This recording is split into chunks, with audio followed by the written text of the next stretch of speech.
Assalamualaikum warahmatullahi wabarakatuh. Allahu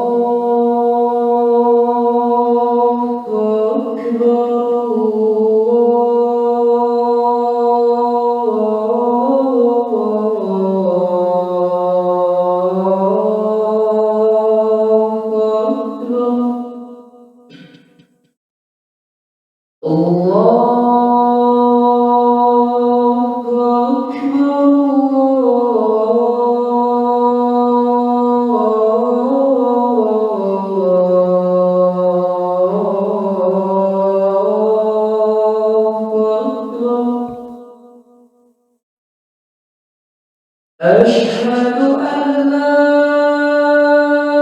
إله إلا الله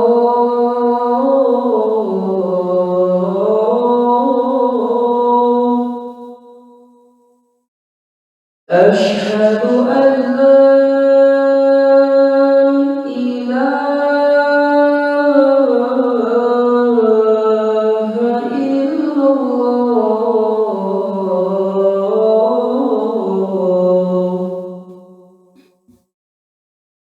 أشهد أن محمدا رسول الله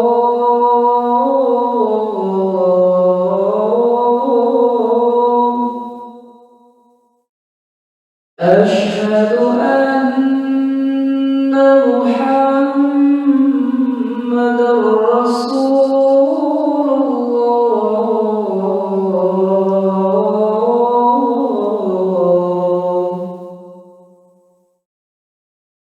حي على الصلاة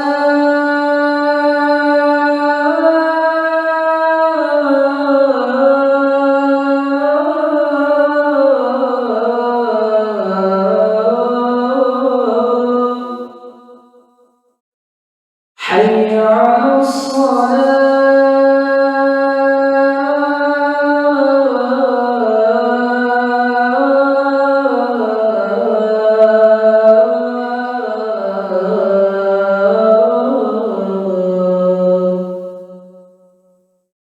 حي على الفلاح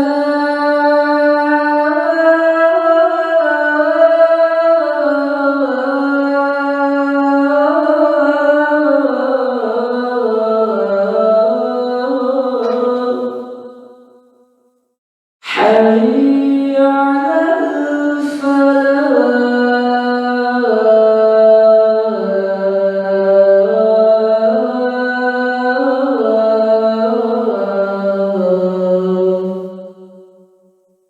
الله أكبر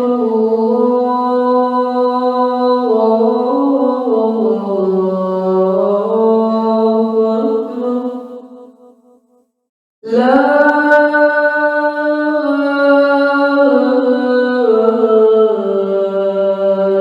إله إلا الله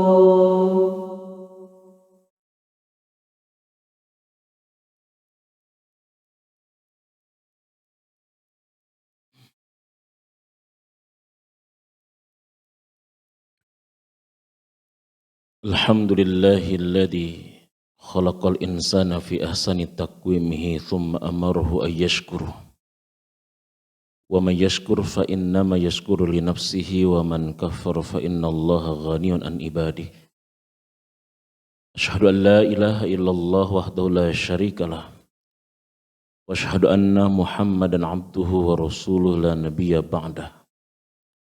Allahumma salli wa sallim ala nabiyyina Muhammadin wa ala alihi wa ashabi ajma'in. Amma ba'du. Faya ayuhan nas usini wa iyyakum bitaqwallahi faqad fazal muttaqun. Faqad qala Allah ta'ala fi ayatil karim a'udzu billahi minasyaitonir rajim. Bismillahirrahmanirrahim. Iyamsaskum qarhun faqad massal qauma qarhum mithluh. Wa tilkal ayyamu nudawiluha bainan nasi wal ya'lamallahu alladhina amanu wa yattakhidha minkum syuhada wallahu la yuhibbul zalimin. Wa qala aidan fi ayatil ukhra wal 'asr innal insana lafi khusrin illa alladziina aamanu wa 'amilus shalihati wa tawassaw bil haqq wa tawassaw bis sabr. Hadirin jamaah salat Jumat rahimakumullah. Puji syukur senantiasa kita panjatkan kepada Allah Subhanahu wa taala karena Allah pun masih terus mencurahkan nikmat, inayah dan hidayahnya kepada kita semua. Sehingga siang hari ini kita masih bisa bersimpuh, merendahkan diri kita di rumah Allah yang mulia dalam rangka menjalankan aktivitas ibadah salat Jumat berjamaah. Mudah-mudahan ibadah Jumat yang kita lakukan siang hari ini adalah merupakan ibadah terbaik kita di hadapan Allah Subhanahu wa taala. Hadirin jamaah salat Jumat rahimakumullah. Hari ini kita berada di penghujung tahun 2022 dan kita sebentar lagi akan meninggalkannya dan memasuki tahun 2023. Semoga Allah panjangkan umur kita dalam keadaan sehat, kemudian kita gunakan waktu yang Allah berikan dalam rangka taat ibadah kepada Allah Subhanahu wa taala. Hadirin jamaah yang dirahmati oleh Allah.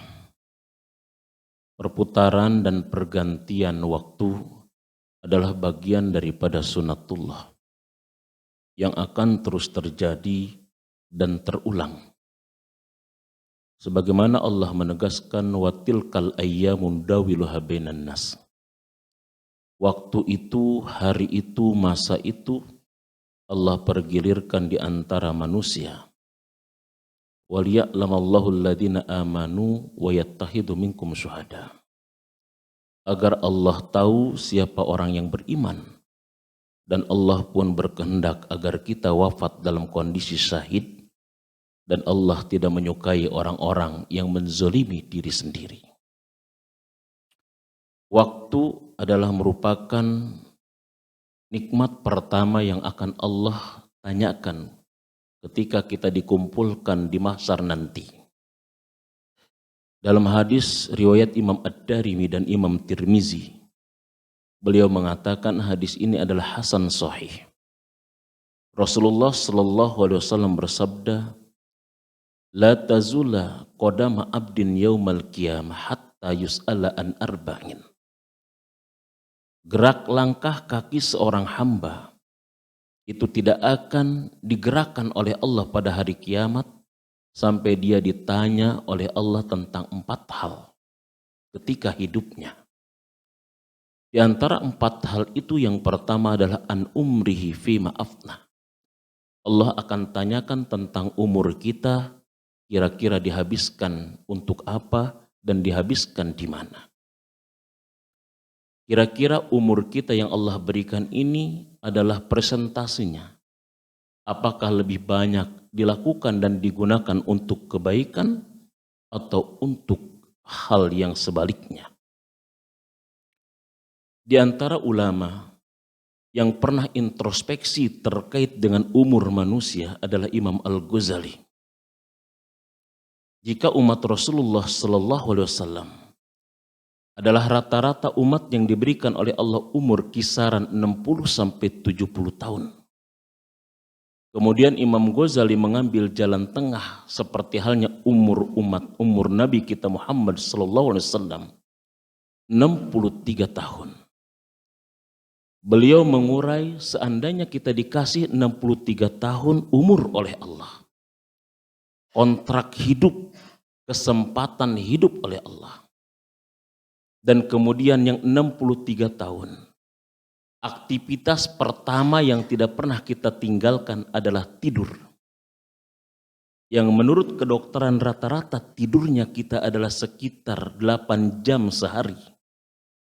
8 jam dikali 63 tahun, kurang lebih muncul angka 20 tahun. Maka berarti dari 63 tahun, Jika dipakai tidur sehari semalam 8 jam, maka di antara 63 tahun itu ada 20 tahun yang kita gunakan untuk tidur. Berarti 63 dikurangi 20 tinggal tersisa 43 tahun. Jika dipakai kerja oleh kita, satu hari kita bekerja, kurang lebih kita menghabiskan waktu 8 jam juga. Dikali 63 berarti sekitar 20 tahun juga umur kita pakai kerja. Sisa 43 diambil 20 berarti tinggal tersisa 23 tahun. Di antara 23 tahun kalau kita potong, taruhlah 10 tahun masa belum balik. Belum benar kita di dalam ibadah. Belum benar sholat kita. Belum benar baca Quran kita, belum benar amalan-amalan ibadah lainnya, 10 tahun, berarti 23 diambil 10 tinggal tersisa 13 tahun. Jika 13 tahun yang tersisa, kita ambil aktivitas harian kita. Kita mandi, kita makan, nonton TV, buka WA, baca Facebook, buka handphone, taruhlah sehari semalam 4 jam, maka dikali 63 tinggal ada 10 tahun, berarti 13 diambil 10 tinggal tersisa 3 tahun. Tinggal ibadah rutin kita adalah apa? Taruhlah sholat. Sholat kita sehari semalam yang wajib ada 5 kali. Jika satu sholat kita lakukan 5 menit atau 10 menit. Kali 5 sekitar 50 menit, taruhlah 1 jam. Di antara 63 tahun, paling cuma 6 bulan yang kita gunakan untuk ibadah mahdoh yang berbentuk sholat. Sedangkan umur adalah merupakan nikmat pertama yang akan Allah tanyakan, umurmu dihabiskan di mana dan untuk apa.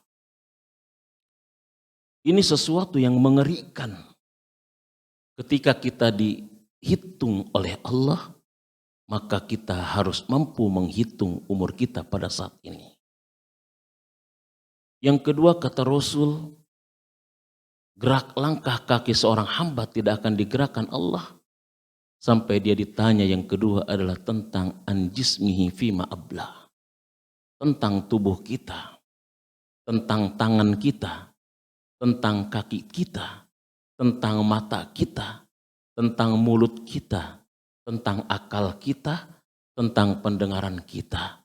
Kira-kira kita gunakan untuk apa? Apakah kaki kita sering kita gunakan untuk senantiasa berjalan menuju majelis ilmu, tempat kebaikan, masjid dan tempat ibadah? Atau justru kaki kita jalankan ke tempat lain yang mengundang murkanya Allah? Apakah tangan kita lebih banyak kita gunakan untuk menolong dan membantu orang yang dalam kesulitan? Atau justru tangan ini kita gunakan untuk banyak menzolimi orang lain? Apakah mata kita diperlihatkan kepada tanda kebesaran Allah, membaca ayat-ayatnya? Atau justru mata kita perlihatkan kepada yang haram? Atau bahkan kita memandang sinis terhadap saudara-saudara kita? Apakah pikiran kita selama ini banyak kita pikirkan untuk menzolimi manusia, menipu, membohongi, dan melakukan pemikiran-pemikiran kacau rusak yang menyebabkan manusia pun jadi tersesat dan rusak? Atau justru pikiran kita gunakan untuk memikirkan umat, untuk memikirkan agama Allah ini, sehingga bagaimana umat bersatu, agama ini tegak di atas agama-agama lainnya.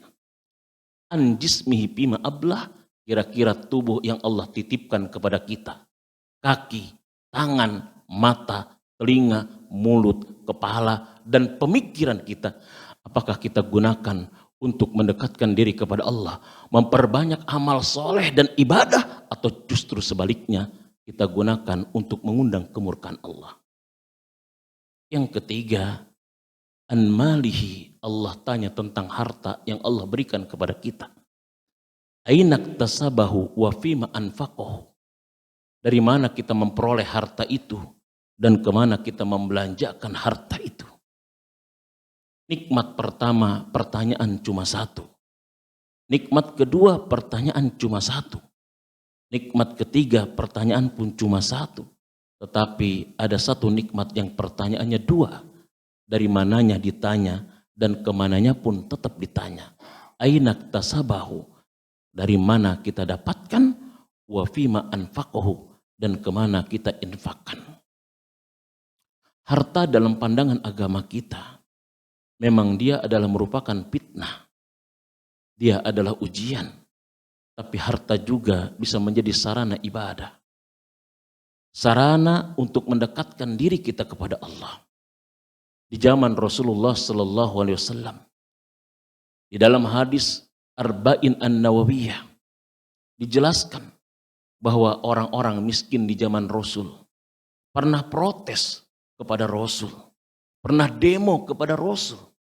Protesnya mereka bukan karena kesenjangan sosial, bukan karena mereka iri dengan orang kaya yang banyak harta, sedangkan mereka adalah orang yang serba keterbatasan dalam harta. Tapi protes mereka adalah kepada Rasul, ya Rasulullah, dhahaba ahli dusur wal kusur. Ya Rasul, orang kaya telah memborong pahala-pahala mereka.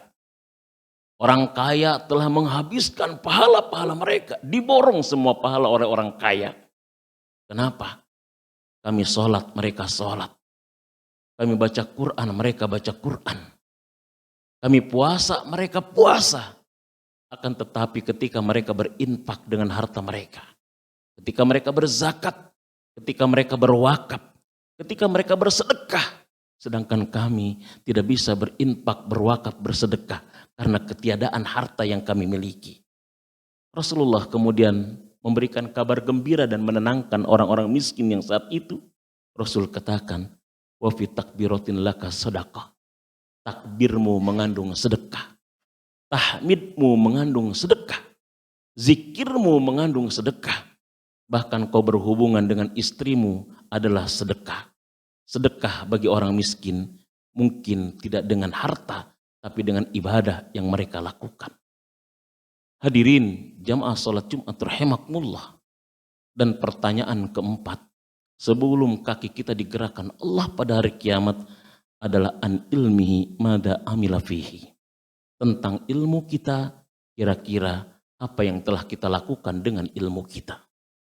Apakah ilmu yang kita miliki saat ini memberikan pencerahan, pencerdasan kepada orang yang bodoh? Apakah ilmu kita menjadi sarana agar manusia semakin sadar dan ingat kepada Allah? Atau justru ilmu itu yang membuat banyak hamba Allah lainnya tersesat? Hadirin rahimakumullah. Kalau kita dulu belajar ada yang disebut dengan mata rantai makanan, maka dalam kehidupan ada yang disebut dengan mata rantai kehidupan.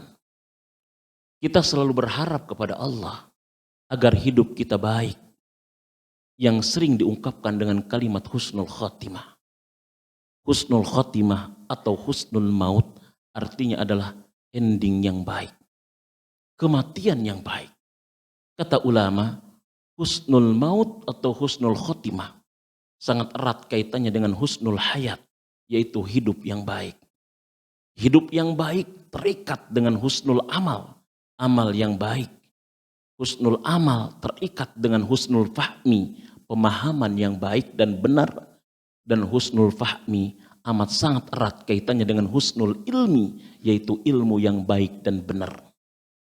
Dari ilmu yang benar lahir pemahaman yang benar. Dari pemahaman yang benar dan baik lahir amal yang benar dan baik. Dari amal yang benar dan baik lahir kehidupan yang benar dan baik. Dari kehidupan yang benar dan baik lahir kematian yang benar dan baik. Jadi husnul khotimah erat kaitannya dengan husnul ilmi. Inilah yang saat ini banyak gerakan yang dilakukan kaum sekuler liberal, bagaimana mereka ingin merubah dan merusak konsep ilmu sehingga ilmunya rusak, pasti pemahamannya rusak. Pemahamannya rusak, pasti amalnya juga rusak. Amalnya rusak, pasti hidupnya juga rusak. Kalau sudah hidupnya rusak, maka matinya pun rusak. inilah yang disebut dengan mati su'ul khotimah. Hadirin jamaah yang dirahmati oleh Allah Subhanahu wa taala. Mari kita maknai setiap pergantian, perpindahan dan perubahan hari, waktu, tahun dengan hal-hal yang lebih bermakna dalam kehidupan kita. Mudah-mudahan Allah selalu membimbing kita, membantu kita, dan senantiasa memberikan hidayah dan petunjuk kepada kita, sehingga kita mampu menggunakan nikmat waktu, nikmat umur, nikmat fisik, nikmat hidup, nikmat yang lainnya dalam rangka untuk semakin mendekatkan diri kita kepada Allah Subhanahu wa taala. Hadirin jamaah salat Jumat rahimakumullah. Ulama yang mengutip hadis Rasul riwayat Imam At-Tirmidzi bahwa manusia ketika memasuki waktu terbagi kepada 3 jenis manusia. Ada manusia yang robih, beruntung, sukses, bahagia. Ada manusia yang magbun, rugi. Ada manusia yang mal'un, celaka dan binasa. Siapakah manusia robih, beruntung, sukses dan bahagia? Itulah manusia yang selalu melakukan perubahan dalam hidupnya ke arah yang lebih baik. Barakallahu li wa lakum fil Qur'anil azim wa nafa'ni wa iyyakum bima fihi minal ayati wa dzikril hakim. Aqulu qouli hadza fastaghfiru innahu huwal ghafurur rahim.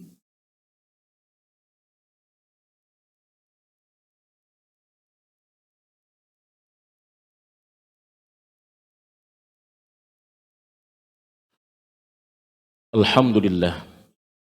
Alhamdulillahilladzi arsala rasulahu bil huda wa dinil haqq liyuzhirahu 'alad dini kullih walau karihal musyrikun. Asyhadu an la ilaha illallah wahdahu la syarikalah wa asyhadu anna Muhammadan 'abduhu wa rasuluhu la nabiyya ba'dah. Allahumma shalli wa sallim 'ala nabiyyina Muhammadin wa 'ala alihi wa ashabi ajma'in. Amma ba'du. Fa ya ayyuhan nas ittaqullaha haqqa tuqatih wala tamutunna illa wa antum muslimun. Qala Allah Ta'ala fi ayatil karim, a'udzu billahi minasyaitonir rajim. Innallaha wa malaikatahu yusalluna 'alan nabi. Ya ayyuhalladzina amanu sallu 'alaihi wa sallimu taslima. Allahumma salli ala sayyidina Muhammadin wa ala alihi washabihi ajmain warhamna wa iyyahum birahmatika ya arhamar rahimin. Amin ya rabbal alamin. Allahumma gfir lil mu'minina wal mu'minat wal muslimina wal muslimat al ahya'i minhum wal amwat innaka sami'un qaribun mujibud da'wat wa ya qadiyal hajat. Allahumma a'izzal islam wal muslimin wa ahlikil kafarata wal musyrikin waj'al wilayatana mimman akhaka wattaqak. Allahumma la tada' lana damban illa ghafartah wala hamman illa farajtah wala dainan illa qadaitah wala hajatan an hawaijid dunya wal akhirah illa qadaitaha ya arhamar rahimin. Rabbana hab lana min azwajina wa dhurriyyatina qurrata a'yun waj'alna lil muttaqina imama. Rabbi ij'alna muqimas shalah wa min dhurriyyatina rabbana wa taqabbal du'a. Rabbana atina fid dunya hasanah wa fil akhirati hasanatan wa qina adzaban nar wa qina adzaban nar wa qina adzaban nar. Ibadallah, innallaha ya'murukum bil adli wal ihsan wa ita'idil qurba wa yanha 'anil fahsya'i wal munkar wa la dzikrullahi akbar wallahu ya'lamu ma tasna'un.